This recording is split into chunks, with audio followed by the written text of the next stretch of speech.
Namhlanje ke silapha kwa5 kwi-rent office engu-ward 11 nalapho ke sifike khona kuthi arhwelele abahlali esibona ukuthi ke bazikhuphe ngale mvula yanamhlanje. Asiyazi ke bakwenzeka ntona kodwa kubonakala iimbuso zabantu abatsha ezona zininzi apha ngaphakathi e-rent office. Eceleni kwam ke ndinosisiNozivele ozawuthi ke asinike into yobana kwenzeka ntoni apha e-rent office yase-ward 11 ngale mini namhlanje. Ndinikela kwesisi. Okay, ndimNozivele. Apha e-rent office sizofilisha ii-forms ze-subsidy. Sizo-aplya i-subsidy. So ngabahlali basevukani ke aba size ngaloo nto.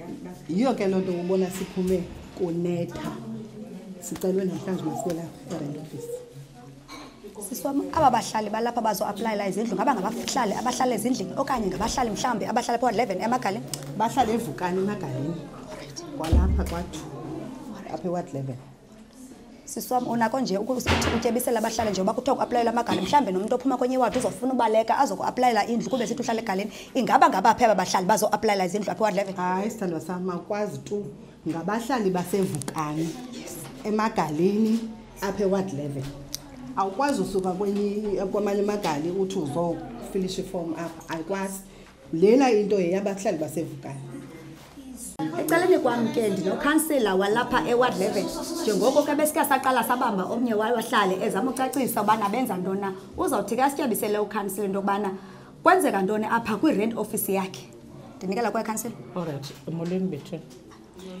Okokuqala mandizazise ndinozulu Claudia Stemela o-ward councillor walapha kwa-ward 11. Masiqale kule ndawo ithi apha kwa-ward 11 njengumama wokuqala obe ngucouncillor apha. Okokoko yayingamadoda. Yaqala ke uyaqala umfazi. Uyayibona mosimbokodo. Le project ayiyo yasevukani bese ni project yaseWinnie Mandela. Into nayo i-sites zaseWinnie Mandela ziphumela evukani. Kuthiwa xa kusithiwa ngoku kuyakhiwa kwakhelwa iWinnie Mandela edibanisa ivukani. Ndathi ivukani andikwazi ndivele ndithi ebahlalini basevukani ndiyanisusa ngoku. Human settlement yile kuye ndathi human settlement sithini ngabantu basevukani xa kuthiwa ii-sites zaseWinnie Mandela ziphumele evukani. Ubona ke kukho ivukani nje namhlanje aplayayo for i-subsidy. That u-human settlement uthe xa kuphunyelwa evukani nevukani makuthethwe ngayo. Silapha ke namhlanje senze ezo applications because amagalobo madala sithi mabesuka babheke phi. Interventions ke zenziwe ngumasipala into yobana ku-identifywe nendawo ukuthi mabasuke pha bayoqhapha kwezo ndawo. Kodwa ke ndifuna uba honest apha.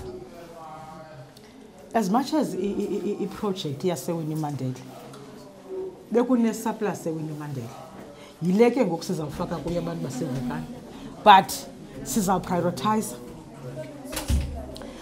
ngokwepolisi kamasipala.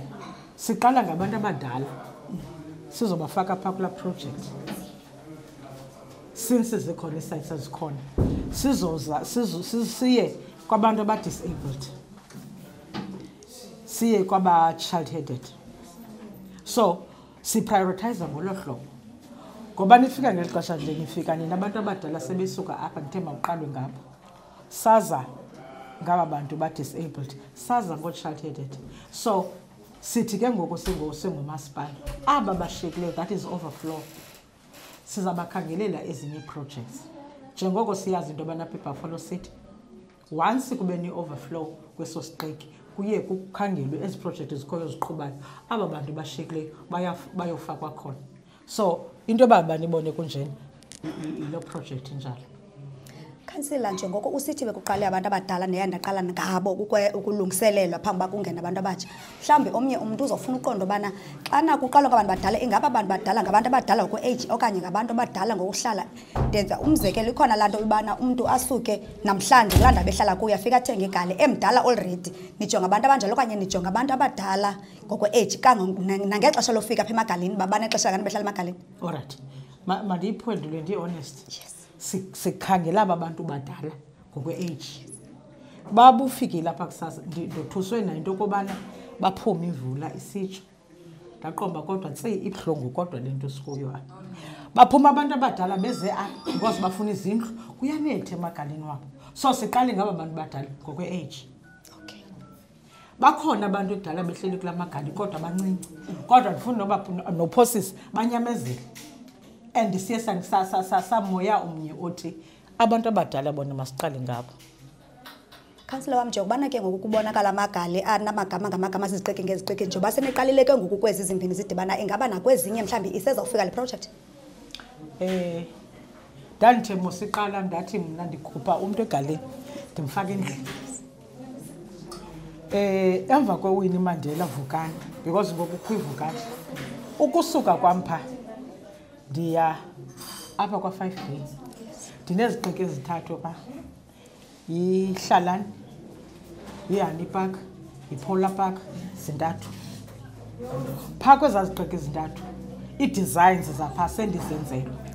Kulo nyaka mali siwuqalayo nge-1 kaJulayi phayana kwezaa zixeki ezithathu sabe ndifaka ii-services, that is amanzi nesowa, ndilungiselela izindlu. Masele ndidibanise yonke. Isisulu yakhiwe kungekho zi-services. Kwamiswa izindlu. Ungena kwameni kodwa ndikulapha mos kwakwi-administration ephelele njengo-admin. Ndizibonile izinto ndabona into yokubana sime endaweni ethile nalo ebendinike ebephuma engukhanseli undishiya ndiyazi into yokubana kukho kanene ezi zishiyeke ngasemva zimiswa yintoni na. Phayana ke sisulu bezimiswe zii-services because azigqitywanga ezinye izindlu bene-foundation. Unokontraka sele eqeshiwe phayana. Ndicinga uba kule veki sayo because kuleni iveki yonke 2 weeks in 2 weeks time ne last 2 weeks bebefake ii-SMME zam zifakela for uyokwakha ezaa zindlu zaselanikeni zasesisulu. So unokontraka yena selanike sele eqeshiwe kwacluster 2. Zizixeki zalapha ke ezindijongene nazo endiqonda uba noko kule 5 years yam ndizawuphuma zona ndizigqibile.